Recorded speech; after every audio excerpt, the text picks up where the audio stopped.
Bismillahi rahmani rahim. Musidɓe tedduɓe, assalamu aleykum wa rahmatullahi wa barakatuh.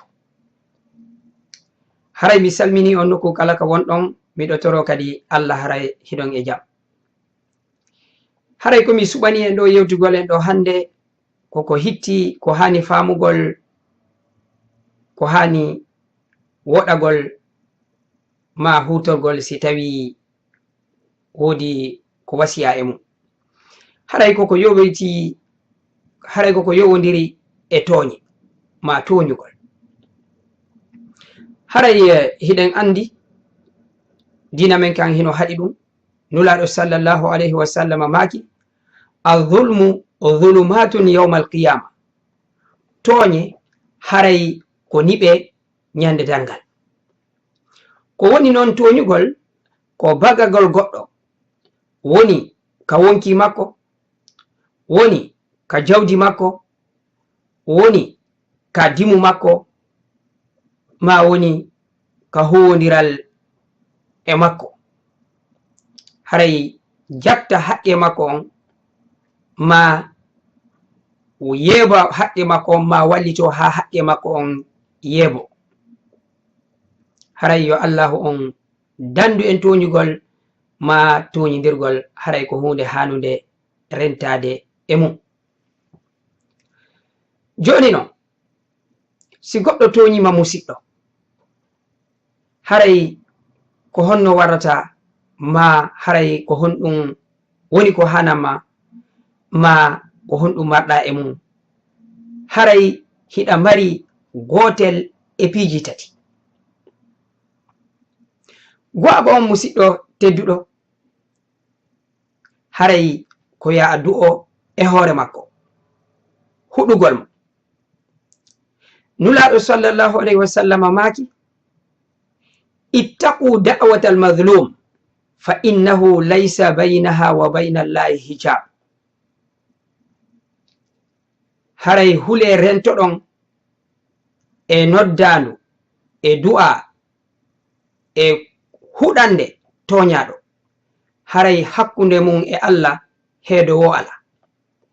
Ko woni haala kan ko wondema si a toñi goɗɗo, ma si goɗɗo toñima,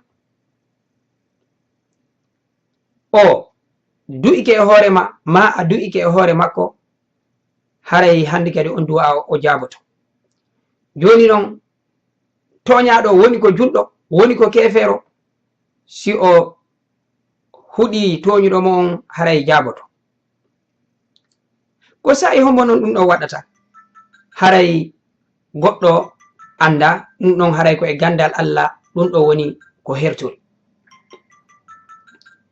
Joni noon kadi haray an toñaɗo on a mara hande kadi hay hunde ka Allah.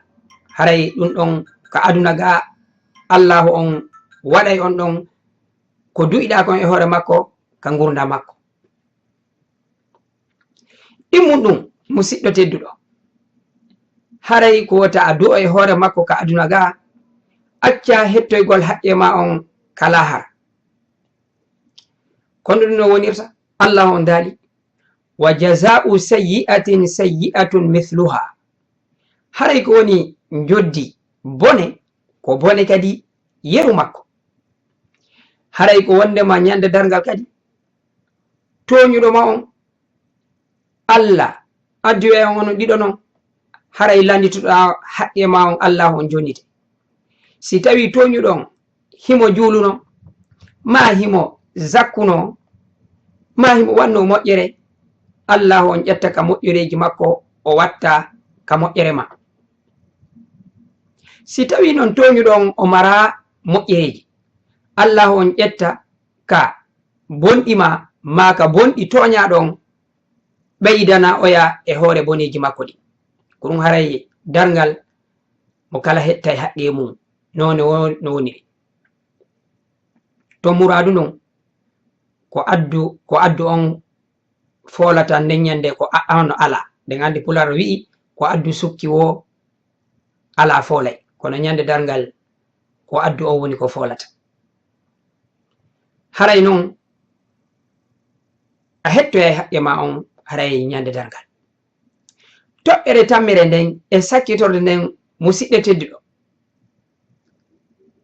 haray ko wota a du'o e hoore toñuɗoma on wota a sabbo kadi hettoygol e moƴƴereji makko ɗi ñandedal ngal haray ko a yaafo laɓɓina waɗa fiyake ma on fawamo e Allah akkira fi Allah hiɗen mbaɗi seede Allah on daali wa jaza'u sayyi'atin sayyi'atun mithluha wa man afa wa aslaha fa ajruhu ala Allah.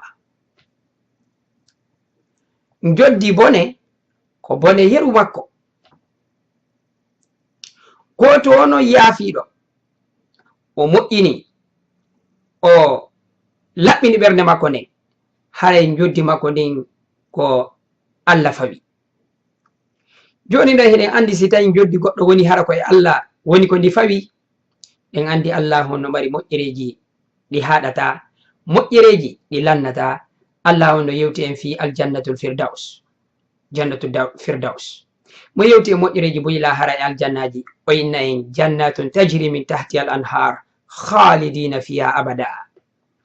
Aljannaji ɗi canɗi hino doga ley kuɓeji mum ko luttoɓe nder ton pooma.